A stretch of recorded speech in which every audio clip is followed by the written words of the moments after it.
जय श्री राम मेरे मकर राशि के प्यारे जातक जातिका, मैं हूं आपके साथ आपका अपना डॉक्टर राज मिश्रा। कैसे व्यतीत होगा मई 2024, इसकी जानकारी आपको जरूर देंगे। आपके राशि स्वामी शनि गोचर कर रहे हैं सेकंड हाउस पर एज यूजुअल। खैर जून में वक्री हो जाएंगे, आप लोग जानते ही हैं। मंगल गोचर कर रहे हैं आपके थर्ड हाउस में, राहु भी थर्ड हाउस में, बुध भी थर्ड हाउस में, सूर्य शुक्र एक्सॉल्टेड होकर के गोचर करेंगे आपके फोर्थ हाउस के अंतर्गत, बृहस्पति आपके फिफ्थ हाउस के अंतर्गत गोचर करेंगे, केतु आपके नाइन्थ हाउस में गोचर करेंगे। सो ये टोटल आपके गोचर की परिस्थिति कहीं ना कहीं आपकी राशि के अंतर्गत रहने वाली है। भाई क्या रिजल्ट रहेगा इस पर चर्चा करेंगे, लेकिन आपको बता दूं, यदि आप मेरे द्वारा चाहते हैं कि आपके यहाँ राम कथा, भागवत कथा, शिव पुराण की कथा या किसी धार्मिक कार्य का आयोजन हो, तो आप प्लीज हमें कॉल कर सकते हैं। और चाहते हैं कि उस धार्मिक आयोजन में एस्ट्रोलॉजिकल बहुत सारी रेमेडीज भी लोगों को प्राप्त हो, धर्म की जानकारी प्राप्त हो, तो आप मेरे साथ संपर्क कर सकते हैं और उसका लाभ, दोषों की शांति इत्यादि सब कुछ एक कार्यक्रम में प्राप्त कर सकते हैं। चलिए, तो जब मैं मकर राशि की बात करता हूं, मकर राशि कहां कहां बनती है?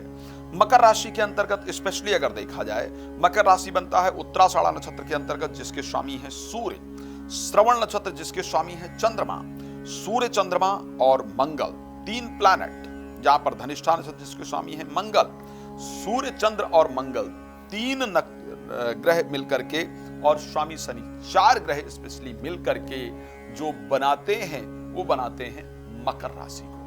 मकर राशि में कौन कौन से देवता इन्वॉल्व होते हैं जिनकी आराधना हमारे लिए बहुत इंपॉर्टेंट होती है? सो अगर हम मकर की बात करते हैं, विश्व देवा देवता भगवान विष्णु, भगवान ब्रह्मा, यानी भगवान ब्रह्मा और भगवान विष्णु, ये दो देवता हैं जिनकी आराधना हमारे लिए बहुत इंपॉर्टेंट है। विश्व देवा के रूप में सूर्य को प्रतिदिन जल जरूर देना चाहिए, इसको ध्यान रखिए। भगवान ब्रह्मा की आराधना मैं एक बार जरूर कहूंगा, अगर आप मकर राशि के जातक जाती हैं, मकर राशि में एक चीज मैंने देखा है कि जीवन में एक बार आपको जीरो पर जरूर आना पड़ता है। मकर राशि के लिए प्रॉब्लम ही रही है कि वो व्यक्ति एक बार जीरो पर आकर के ही लाइफ की स्टार्टिंग कर पाता है। सो अगर आप मकर राशि के जातक जातिका हैं तो एक बार ब्रह्मा जी का दर्शन या ब्रह्म यज्ञ इत्यादि का आयोजन जरूर कीजिएगा, उसको जरूर करना चाहिए।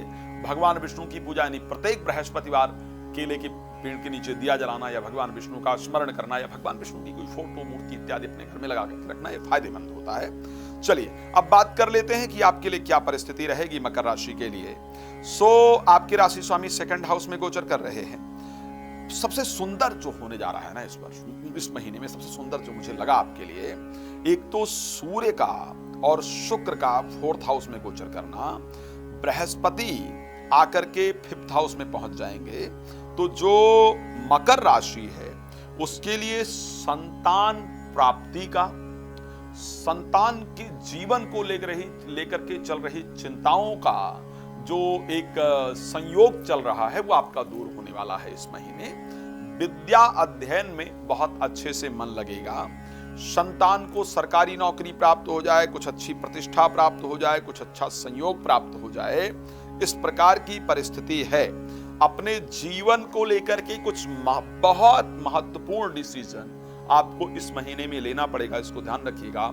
इस महीने में आपके स्थान का भी परिवर्तन होने जा रहा है, आप घर चेंज करने जा रहे हैं या कुछ परिवर्तित करने जा रहे हैं, इस प्रकार की परिस्थिति आपकी राशि में है। मुझे लगता है जो मकर राशि के वो जातक जातिका हैं जो प्रोफेशनल लाइफ को लेकर के बहुत डिस्टर्ब थे, अगर आप बहुत डिस्टर्ब हैं और प्रोफेशनल लाइफ में कुछ मजेदार नहीं मिल रहा है, कोई अच्छी नौकरी नहीं मिल रही है, व्यापार में वृद्धि नहीं हो रही है, सरकारी नौकरी के लिए बहुत दिन से आपने प्रयास कर रखा था और वो सरकारी नौकरी आपको नहीं प्राप्त हो रही थी, तो इस महीने वो गवर्नमेंट जॉब आपको जरूर प्राप्त होने जा रही है। सरकारी क्षेत्र में रुका हुआ आपका कार्य पूरा होने जा रहा है। प्रॉपर्टी जो नहीं प्राप्त हो रही थी वो प्रॉपर्टी प्राप्त होने जा रही है। सो कुछ बड़े शानदार संयोग, स्पेशली मैं अगर मकर के लिए बात करूंगा तो मुझे दिख रहा है प्रॉपर्टी से रिलेटेड जो केस चल रहा था वो केस भी आपका खत्म होने जा रहा है और उस प्रॉपर्टी से आपको लाभ प्राप्त होने जा रहा है। सो प्रोफेशनल लाइफ की बात करूंगा मैं, अगर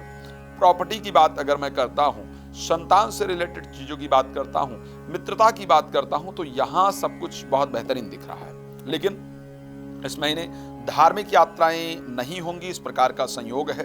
धार्मिक यात्राओं को लेकर के खराब रिजल्ट प्राप्त होंगे। भाई बहनों के साथ संबंध बहुत खराब होंगे, ध्यान रखिएगा।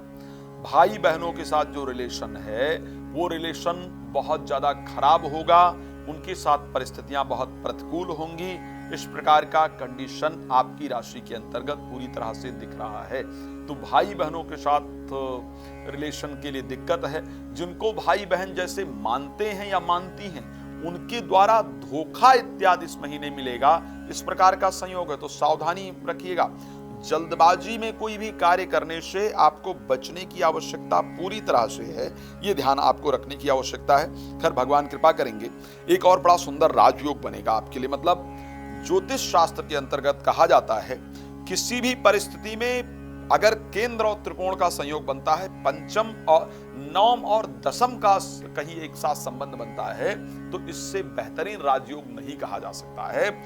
और आपके लिए 10 तारीख को जो बुध हैं, जो 9th हाउस के स्वामी हैं, वो 10th हाउस के स्वामी शुक्र के साथ आकर के 4th हाउस में एक्सॉल्टेड सूर्य के साथ राजयोग बनाएंगे। तो 10 से 14 तारीख का जो समय होगा, ये आपकी लाइफ का टर्निंग पॉइंट हो सकता है। चलिए खैर, आप मुझसे रात को 9 बजे और दोपहर को 12 बजे फ्री में जुड़ करके बात कर सकते हैं। बाकी समय कॉल अपॉइंटमेंट लीजिए, खूब डिटेल में चर्चा कीजिए, अपने विषय में सब कुछ तसल्ली से जानिए, फिर कोई डिसीजन लीजिए लाइफ को लेकर के। मेरे द्वारा भागवत कथा, राम कथा, शिव पुराण कथा कराना चाहते हैं, प्लीज आप मुझे कॉल कर सकते हैं, संपर्क करके पूरी इंफॉर्मेशन प्राप्त करके करा सकते हैं। धन्यवाद आपका जुड़ने के लिए। जय श्री राम।